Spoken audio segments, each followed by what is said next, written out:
Sabe aquela história que quando a gente lê parece que tem alguma coisa errada, que não faz muito sentido? Pois é, hoje a gente vai mergulhar de cabeça em uma das parábolas mais confusas e fascinantes da Bíblia. Uma que, de cara, parece até fazer um elogio à desonestidade. Bora desvendar esse quebra-cabeça que intriga muita gente há séculos.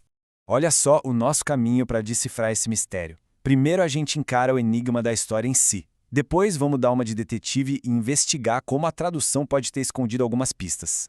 A partir daí a gente descobre a verdadeira mensagem sobre o dinheiro, conecta tudo com um tema maior e fecha com um aviso que, olha, é super atual. Então vamos direto pro olho do furacão. Essa não é uma daquelas historinhas com uma moral óbvia no final. Pelo contrário, numa primeira leitura ela parece virar de cabeça para baixo tudo o que se espera de um ensinamento espiritual, porque, bem, ela parece elogiar um cara desonesto. E aqui está a pergunta que trava todo mundo, né? Por quê? Porque o personagem principal, um sujeito que age de um jeito bem questionável para salvar a própria pele, não só se dá bem, como ainda por cima recebe um elogio. Parece até que estão falando que ser corrupto compensa. É essa contradição que a gente vai investigar. Ok, só para todo mundo ficar na mesma página, um resumo bem rápido da trama. Um administrador está prestes a ser demitido. O que ele faz? Usa o cargo para dar um belo desconto nas dívidas dos clientes do patrão, pensando, assim eles vão me acolher depois. E aí vem a parte que buga a mente de todo mundo. O patrão elogia o cara. É aqui que o mistério começa de verdade. E como se não bastasse, vem este versículo, que é talvez a parte mais desconcertante de todas. O conselho parece ser: use as riquezas da injustiça para garantir seu lugar na eternidade. Um conselho, no mínimo, bem estranho, vindo de onde vem. O que será que isso quer dizer? A resposta, ao que tudo indica, está escondida nos detalhes do texto. E para resolver esse quebra-cabeça, a gente precisa mudar de ferramenta, deixar a leitura superficial de lado e pegar uma lupa de investigador. A análise que a gente está usando argumenta que a chave de tudo está lá no texto original, em grego, e que as traduções mais comuns, sem querer, acabaram escondendo o verdadeiro sentido da coisa. A proposta aqui é ousada. A ideia é que a história não tem nada a ver com elogiar a corrupção. Pelo contrário, existem umas nuances, uns detalhes bem pequenos que se perderam na tradução do grego e que não só ajustam, mas mudam completamente a mensagem da parábola. Olha só o primeiro grande ajuste, um detalhe que vira o jogo. A fonte que a gente consultou destaca que um grande especialista em grego, o tradutor Frederico Lourenço, traduz a frase como "com as riquezas da injustiça". Uma única palavrinha. A diferença é brutal. A história não é sobre usar dinheiro sujo, mas sobre usar o dinheiro deste mundo, o sistema todo, como uma ferramenta. Então, o que seriam essas riquezas da injustiça? Pensa assim, não é só o dinheiro de propina ou coisa errada. É o próprio conceito de dinheiro. É todo o sistema financeiro que é imperfeito, que gera desigualdade. É o sistema todo que é visto como injusto quando a gente compara com uma outra lógica, uma lógica divina.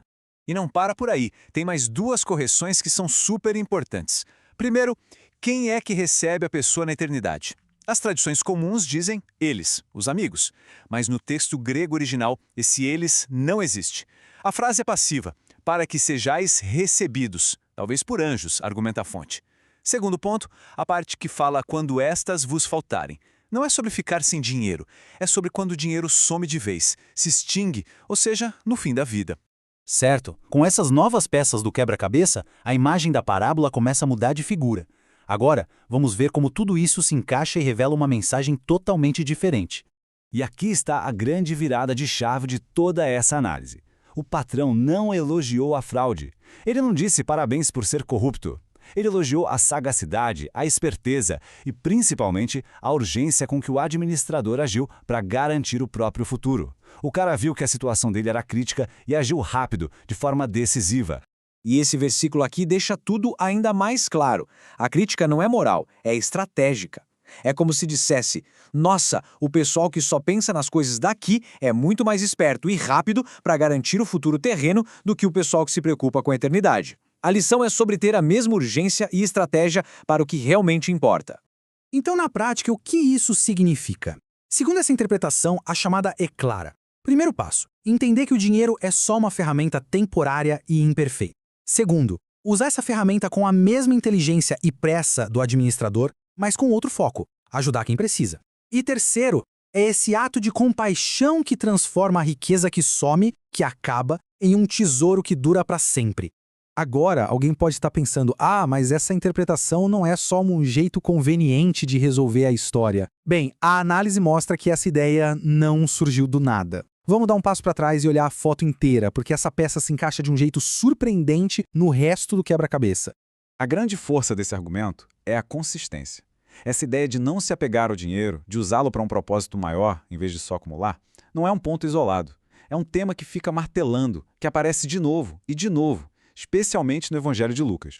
Por exemplo, um pouco antes na narrativa tem essa instrução bem direta. Transforme o que você tem em caridade.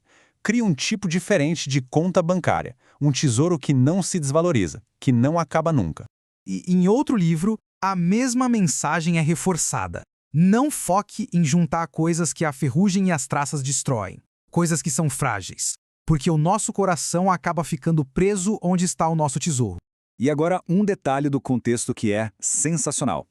Para quem essa história foi contada? O texto diz que os fariseus estavam ouvindo e os descreve com uma palavra grega específica, filarguio. Sabe o que significa? Literalmente, amigos da prata, ou amantes do dinheiro. Imagina o impacto. A parábola não foi contada para uma plateia qualquer. Foi uma provocação direta para quem estava ouvindo. E para não deixar nenhuma dúvida, para martelar o prego de vez, a narrativa não para por aí. A história que Jesus conta logo em seguida é a do rico e Lázaro. É basicamente a ilustração perfeita e trágica do que acontece quando se ignora o recado da parábola anterior. Não é coincidência, é um arco narrativo super intencional. E tudo isso nos traz até a conclusão. Ok, o que essa interpretação de uma história de 2000 anos atrás tem a ver com a nossa vida no mundo de hoje? No fim das contas, depois de toda essa análise, a parábola se transforma. Ela deixa de ser um enigma esquisito para se tornar um chamado poderoso e um chamado que vai totalmente na contramão da nossa cultura. É um desafio para a gente reavaliar completamente o propósito do dinheiro, um convite para colocar a compaixão acima do acúmulo. Essa frase, dita logo depois da parábola, é quase um soco no estômago, né?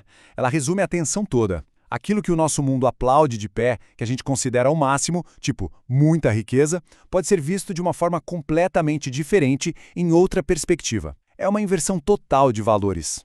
E assim, toda essa análise nos deixa com essa pergunta final, não como uma acusação, mas como uma reflexão mesmo, para cada um de nós.